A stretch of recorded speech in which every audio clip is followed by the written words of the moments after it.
My landlord tried to kill me. Yes, my landlord tried to kill me. Can you guys all pay rent? Please be careful. The ceiling fell off. The doorknob said bye. Can you afford the rent? Man of all trades, I can do it in my left, I do it in my right, I'll get myself paid. They keep talking about the grind, but ain't got the hustle, never take my place. Hello guys, welcome to today's video. And the title of this video is My Landlord Tried to Kill Me. Yes, my landlord tried to kill me. But before we get into that, before we get into the nitty-gritty, please make sure that you subscribe, like, click post notifications, and support the grind. And yeah, without further ado, let's get into it. I basically just wanted to talk about uni, landlords, moving out, and basically living at uni but off campus. See, this is tailored to University of Hertfordshire because this is university that I attend. Yeah, first of all, so Uni of Hertfordshire, if you don't know, it's quite different to other unis, so it's not in a city. So that basically means that the off-campus housing choices are quite limited. It's not like Leicester or Coventry where you have like code or like big apartments that are off-campus, so you don't really have that here. So I'm in a house share now, 5 bedrooms, there's 5 of us. So I'd first of all say, just be careful with landlords. I'll get into that later, but just be careful. First tip is to start looking early. That's not really something I did. I think I started looking maybe like March, April, but that's only because I wasn't sure I was gonna move out. If you can, try so you just don't have to worry about it later on. Early as in like October, November from the year before. But yeah, at the end of the day, it's not the worst thing in the world if you don't look early. Like, I know people that have literally got houses literally like a few weeks before uni starts, so don't worry about it if you can, but if not, it's not that serious, because I think I was like a little bit late. Also, be sure who you want to live with. So with me, I decided I wanted to move out for the second year quite late. So obviously I lived at home first year, so I moved in with people that I didn't really know that well, but that actually worked perfectly for me. Like, situation now is sweet, everyone is just calm, like it just worked out really well for me. If you are gonna move in with friends, please be careful, and I'll explain why. There's a couple of reasons. I feel like if you're going to move in with friends, they have to be friends that you know you can trust, and there's a certain level of friends, so there's different reasons as to this. First of all, can you guys all pay rent?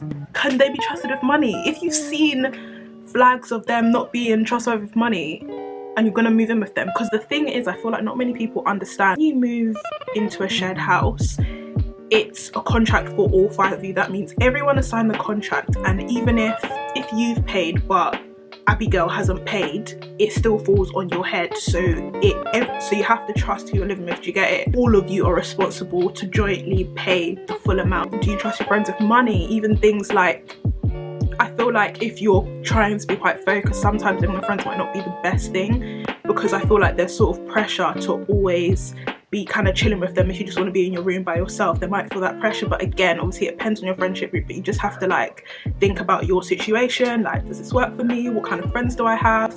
And don't feel bad. Like, if you're close to your friends and you're like, I don't really want to live with you guys, I don't feel bad at all. At the end of the day, that's your money and it's up to you. Like, obviously my situation was quite different because I kind of took a plunge, but it actually worked out well for me. And I can say that it worked out well because I prefer not to live with friends, because I'm someone who quite likes my own space.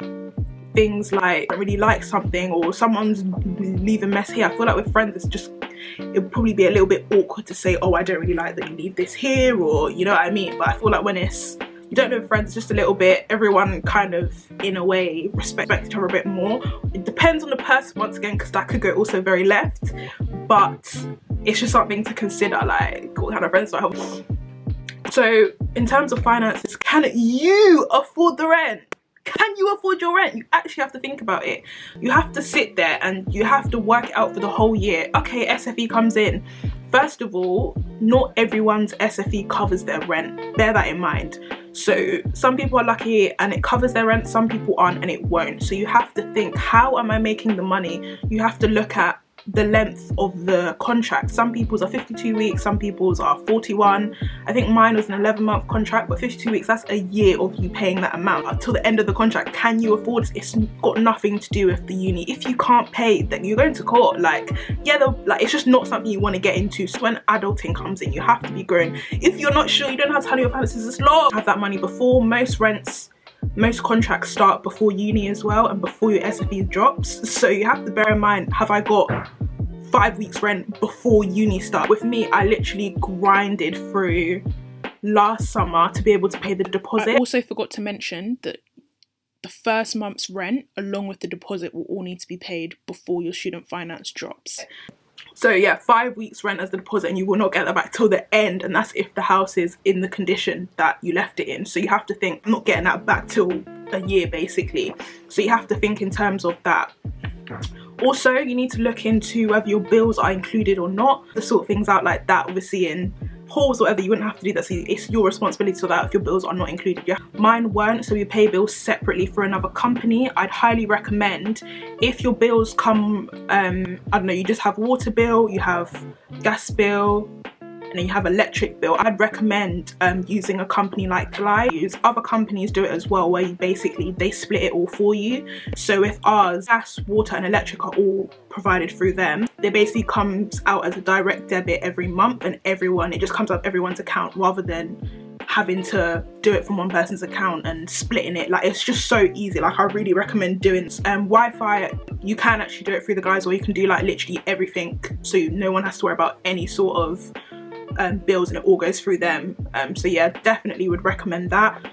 Also, to bear in mind, when you use that, you have a set price every month, so it estimates how much you can go over that estimated. So don't think, okay, my bills are £40 a month, I can be spending anyhow. Still save money to the end, because you can go over those bills and you're gonna have to pay it off. So, and you're also gonna have to pay the difference at the end. So another thing to bear in mind. The house. So when you're house viewing, you have to look out for certain things. I feel like this is again something that I've learned the hard way, and this is again part of like adulting. Eventually you're going to move out, and these are the kind of things you're looking for, so it's actually a good way to like prep yourself for that. So when you do a house viewing, I feel like it's just quite rushed, and you don't actually like take your time. Do not feel any pressure to hurry up, or like you're inconveniencing the person, because more time the people that live there will be there. Look properly, because once you've signed the contract, that isn't going back. So please just make sure you take your time, actually look, like, okay, do I like this house? Ask every question. Try and view the house when the tenants are in, and ask them the awkward questions like, has the landlord been good? The landlord can be standing there, please ask. Don't feel awkward, like you need to know. And the thing is, they won't lie, because if the landlord's done them dirty, they'll probably say like, no, like, I'm not gonna lie, this happened, the ceiling fell off, the doorknob said bye, bed said bye. So do you know what I mean? Like, just ask those awkward questions, like you need to know. And obviously they're probably not gonna lie, because they're probably just gonna be like, no, like, I'm not gonna lie, don't move in next year, because what can a landlord do even though you're standing there? I failed to do that. I feel like I didn't look properly. There's a lot of issues with this house, and it's really long, and I learned the hard way. So even after you secure the house, you can be like, I want to view the house again. You can go 3 times, 4 times, but you can do that. Like, just keep looking, just to make sure, like, is this house actually set good? Look at all the corners, cracks, nooks, crannies, all of that. Yeah, so anyway, we're gonna get into landlords. Uni landlords, they just want money. Like, they do not care, they don't give a shit about you, basically. My landlord tried to kill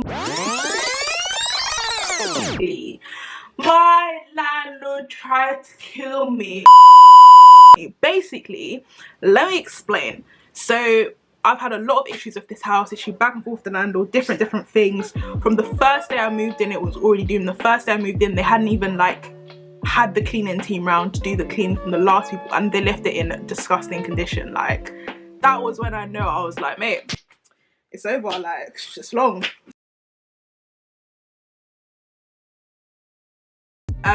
Just stuff like that. Basically, my room is very cold. Like, the insulation in this house is really bad, because it was literally freezing. Kept complaining to the landlord. He was like, oh, like, it's a really modern house, something, it shouldn't be cold. But I was like, but you don't live here, like, you don't, how would you know? It was extremely cold, so they got me a heater. It has oil in it, and it's meant to be one of the safest things. Anyway, had it for a few months. The way my room is set, so it's like on the right of me here. I was sitting literally like here, and what it did is it exploded. The heater with hot oil yes, it exploded, as in oil was shooting out. When I tell you the way I jumped, I was so scared. Can you actually deep it? Hot oil, not hot water, hot oil. literally, and it shot like this, it shot both ways, it shot across my bed like that.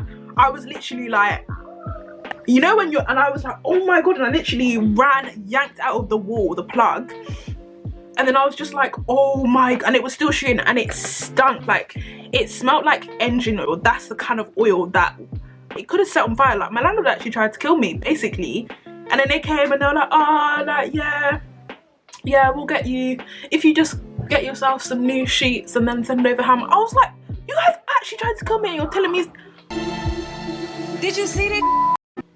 But deep it, if I was on that bed, hot oil on your skin, like my skin would have been gone and it would have been a court case. I would have been getting millions. I've been getting bags because to that they gave me. I didn't bring the heater. They gave me and told me it's the safest. But yeah, they just don't care basically. So many things that they haven't done properly, like they just want your money. So I would highly recommend like asking, so more time people move out second year, as I said, or third year, ask around, like if you know older people, like, oh okay, like what landlord did you go with, were they good, like if there were any issues, did they fix it quickly? Like your landlord is just as important as the house, because if there's an issue it's longer. Like you need a landlord that's on it, because make sure you go for a good landlord. If you go to Hertfordshire, you're planning on coming here and moving out, you can message me on DM me on Instagram if you have any like specific questions, and I'll recommend some good landlords that I know of and what not to go for.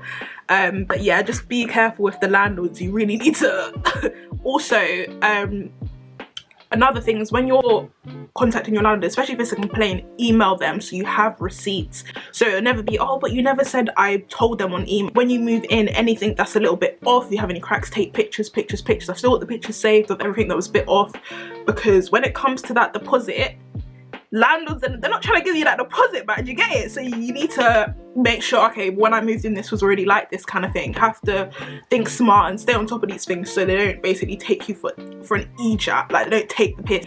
But yeah, stay on top of it, just think smart and think, I actually want my money back. 5 weeks rent, like come on now. And yeah, read your contract very well, understand it, know what it means. Like, oh, but I thought, you didn't read the contract and you signed it like it's a legal agreement, so you better read it properly.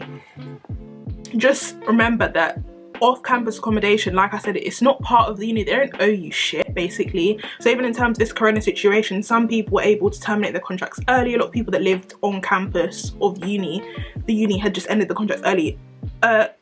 Private landlord won't do that. They don't have to, and you can't get annoyed because they actually don't. You signed a contract, regardless corona or not, they have to make their money. They have to pay their mortgage, even if they don't owe you anything. Do you know what I mean? So when it's a private landlord, basically like you're moving out, just renting, period. But yeah, those are like my sort of tip moving out off campus and things to just like be aware of and look out for. If you do have any questions, make sure you comment down below, or you can DM me on my Instagram and I'll definitely reply. I'll be able to help you out. Make sure you like, comment and subscribe, people, and yeah, support the grind. And I hope you enjoyed and you took something for this. But yeah, I'll catch you guys in my next video. Bye.